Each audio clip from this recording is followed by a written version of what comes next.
Hello बच्चों, आज हम लोग बात करने वाले हैं ओवरऑल बैलेंस के ऊपर। लास्ट टाइम हमने कैपिटल अकाउंट का बैलेंस निकाला था, ठीक है, और करंट अकाउंट का बैलेंस निकाला था बीओपी से रिलेटेड। आज हम लोग ओवरऑल बैलेंस निकाल रहे हैं बीओपी का। देखिए, ये ओवरऑल बैलेंस बीओपी का आज हम समझेंगे, साथ में हम लोग देखेंगे ऑफिशियल रिजर्व के बारे में, ठीक है, कि ये ऑफिशियल रिजर्व क्या चीज़ है और इसका इससे क्या रिलेशन, और बीओपी डेफिसिट और सरप्लस के बारे में थोड़ा सा समझेंगे कि बीओपी डेफिसिट और सरप्लस क्या होता है। तो चलिए स्टार्ट करते हैं। ओवरऑल बैलेंस का जो फॉर्मूला है वो है करंट अकाउंट, ठीक है, plus capital account plus errors and omissions. अगर कोई मिस्टेक हुई है, एरर एंड ओमिशंस, तो उसको हम करेंगे स्टैटिस्टिकली, कुछ मिस्टेक हो सकती है, ठीक है, तो वो चीज़ हम यहाँ कंसीडर करेंगे और उसको रिकॉर्ड करेंगे। तो यहाँ पे बेटर समझने के लिए मैंने क्या किया कि एग्जांपल लिया है 2016-17 का बुक का एग्जांपल ये, और ये हमारे पास एक्चुअल डेटा है इंडिया का 2016-17 का। तो यहाँ पे हमारे कुछ मेजर बैलेंसेस हैं बीओपी के, जिसको हमने कंसीडर किया है। तो यहाँ देखो, major item of BOP balances 2016-17, it is given in US million dollars, ठीक है। तो यहाँ सबसे पहले आप एक्सपोर्ट देखो, 2,80,000 का आपका एक्सपोर्ट है। Just a second. तो यहाँ पे आप देखेंगे 2,80,000 का क्या है, अराउंड एक्सपोर्ट है। इंपोर्ट आपका 3,92,000 के आसपास का है। तो अगर आप देखोगे इंपोर्ट्स आपके यहाँ पे ज़्यादा है as compared to export, which shows कि आपका ट्रेड बैलेंस क्या है, निगेटिव है। ट्रेड बैलेंस का फॉर्मूला क्या होता है, एक्सपोर्ट माइनस इम्पोर्ट। तो यहाँ पे आप देखोगे आपने एक्सपोर्ट कम किया, इम्पोर्ट ज़्यादा किया, तो यहाँ पे नेट आउटफ्लो दिख रहा है, ठीक है। फिर उसके बाद इनविजिबल्स क्या होते हैं, सर्विसेज होती हैं। अगर आप कोई भी सर्विसेज फॉरेन कंट्री को दे रहे हो, ठीक है, फॉरेन कंट्री में कोई सर्विसेज आप उनसे कोई सर्विस इनकम ले रहे हो, तो वो हो सकती है। या फिर कोई ट्रांसफ़र पेमेंट्स होते हैं, ठीक है। ट्रांसफ़र पेमेंट मतलब यूनिलैटरल पेमेंट, जैसे कोई गिफ्ट है, ग्रांट है, तो वो सब मिला करके इनविजिबल के अंदर आता है। तो यहाँ नेट देखोगे 97,000 का समथिंग का आपका इनफ्लो हो रहा है, ठीक है।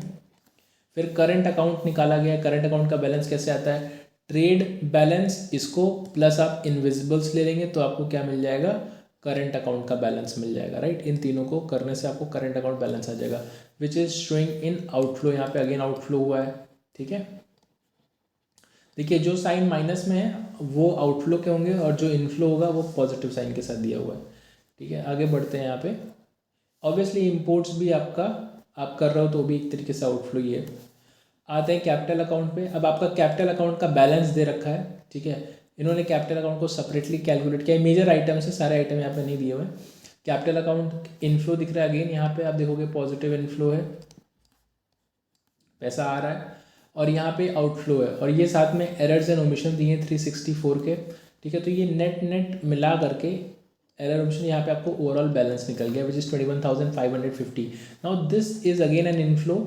तो अगर आपका बीओपी में इनफ्लो है, ओवरऑल बैलेंस आपका अगर इनफ्लो दिखा रहा है, तो विच मीन्स कि आपको सरप्लस है। सरप्लस मतलब आपके पास पैसे आ रहे हैं। अब अगर आपको पैसे आ रहे हैं तो इससे हमें क्या समझ में आता है, इससे हमें समझना क्या है, तो इसके लिए हम थोड़ा सा पहले समझेंगे। यहाँ पे आप देखो ऑफिशियल रिजर्व करके एक चीज़ लिखी हुई है कि ऑफिशियल रिजर्व, और साथ में इंक्रीज माइनस साइन के साथ दिया है, डिक्रीज प्लस साइन के साथ दिया है, और उसके आगे सेम नंबर लिखा हुआ है 21,550। तो ये पहली बात यहाँ क्यों लिखा हुआ है, और ऑफिशियल रिजर्व का क्या मतलब है वो पहले हम समझते हैं, ठीक है। तो ऑफिशियल रिजर्व क्या होता है, ऑफिशियल रिजर्व देखो हमारा जो है, यहीं पर समझा देता हूँ आपको। ऑफिशियल रिजर्व जो है ये आरबीआई मेंटेन करता है, और ये ऑफिशियल रिजर्व किसका है, फॉरेन एक्सचेंज का है, फॉरेक्स का। तो फॉरेक्स से रिलेटेड जो भी ट्रांजैक्शन होते हैं वो हम बीओपी में रिकॉर्ड करते हैं, और फॉरेक्स का कोई भी ट्रांजैक्शन होगा तो वो आरबीआई के थ्रू ही होता है। और आरबीआई क्या करती है, ऑफिशियल रिजर्व बनाती है, ऑफिशियल रिजर्व बना के रखती है कि कभी भी काम पड़ सकता है, ठीक है। तो इस ऑफिशियल रिजर्व ये हमें नहीं पता होता एग्जैक्टली कि हमारा, जैसे मान लो अगर स्टार्ट ऑफ द ईयर मेरा ऑफिशियल रिजर्व 100 था, और मैंने at the end of the year मेरा टोटल मिला करके 20 का इनफ्लो हुआ, तो नेट 120 ऑफिशियल रिजर्व होगा at the end of the day. तो ये जो 21,550 है, ये मेरा ये बैलेंस नहीं है 120 वाला, ठीक है। ये जो 21,550 है ये वाला बैलेंस है। मतलब during the year official reserve में कितना चेंजेस आया है। तो अगर मान लीजिए यहाँ पे पॉजिटिव साइन है, अब इसको थोड़ी देर के लिए इग्नोर करो, यहाँ पे ओवरऑल बैलेंस को देखना है। अगर ओवरऑल बैलेंस पॉजिटिव है तो इसका मतलब ये हुआ कि हमारा जो रिजर्व है वो बढ़ा है। ठीक है, रिजर्व क्या हुआ हमारा, बढ़ा है। इसका ये मतलब होता है जो आरबीआई मेंटेन करती रिजर्व वो बढ़ा है। अगर रिजर्व आउटफ्लो दिया हुआ है तो हमारा रिजर्व हो जाएगा कम। ठीक है, रिजर्व हमारा कम हो जाएगा। ऑब्वियसली अगर आपके पास पैसे नहीं है, आप स्पेंडिंग ज़्यादा कर रहे हो, तो आप वो मेंटेन कहाँ से करोगे, या तो आपके कहीं से आपको बोरो करना पड़ेगा, या आपको अपने रिजर्व से निकाल के देना पड़ेगा, या फिर आपको क्या करना पड़ेगा, कोई एसेट सेल करनी पड़ेगी अपनी। तो यहाँ पे हम जो अपने रिजर्व्स हमारे पास बचे हुए हैं उनका हम यूज़ कर रहे हैं। अब ऑब्वियसली अगर आप आउटफ्लो कर रहे हो तो रिजर्व कम हो जाएगा, रिजर्व अगर सरप्लस आ रहा है तो बढ़ेगा। ठीक है, और अगर पूरे साल भर में कोई भी जितना भी आपने इनफ्लो किया उतना ही आउटफ्लो हो रहा है तो नेट नेट आपके रिजर्व पे कोई भी इम्पैक्ट नहीं पड़ रहा है। तो ये होती है आइडियल सिचुएशन, यानी बीओपी आपका इक्विलिब्रियम पे हो जाता है। कब होता है इक्विलिब्रियम पे, जब आपका जितना भी इनफ्लो है उतना ही अगर आपका आउटफ्लो हो रहा है। ठीक है, तो आपका क्या हो जाएगा, नेट नेट जीरो हो जाएगा बीओपी। तो वो ऐसी कौन सी सिचुएशन है, ये वो सिचुएशन है इक्विलिब्रियम की जब इनफ्लो और आउटफ्लो दोनों बराबर हैं।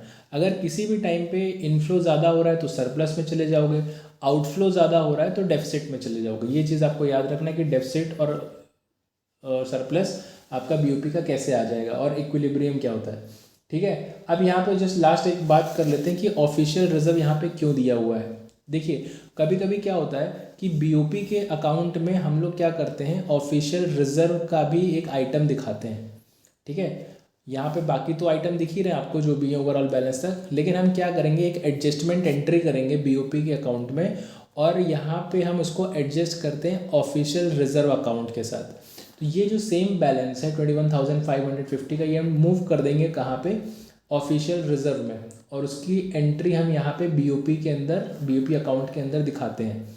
तो ये एक एडजस्टमेंट एंट्री, इससे होगा क्या, इससे क्या होगा, जो आपका पॉजिटिव सरप्लस था उसको हमने यहाँ पे क्या कर दिया, माइनस साइन के साथ, है ये सरप्लस इसीलिए यहाँ इंक्रीज वर्ड के आगे माइनस लिखा हुआ है और डिक्रीज के साथ प्लस लिखा हुआ है। तो यहाँ जो इंक्रीज पॉजिटिव अमाउंट था उसको हमने एडजस्ट कर दिया ऑफिशियल रिजर्व के अकाउंट के साथ दिखा करके माइनस साइन के साथ। तो इसकी वजह से क्या हो गया, नेट बैलेंस आपका हो जाएगा जीरो।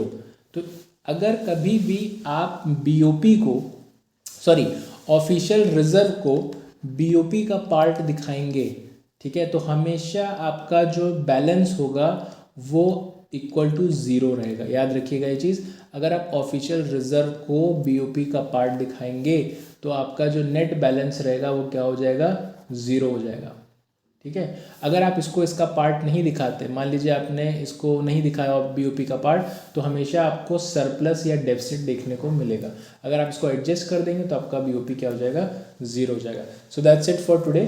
आज हम लोगों ने समझा क्या, बीओपी डेफिसिट सरप्लस, साथ में हमने देखा ऑफिशियल रिजर्व क्या होता है और ओवरऑल बैलेंस कैसे निकालते हैं। तो ये इस वीडियो में, अगले वीडियो में हम लोग समझेंगे इक्विलिब्रियम डिसइक्विलिब्रियम और वो क्यों होता है, basically why equilibrium disequilibrium happens. तो बहुत इंपॉर्टेंट वीडियो होने वाला है, वो हम समझेंगे। ठीक है, that's it for the day. चलिए बाय बाय।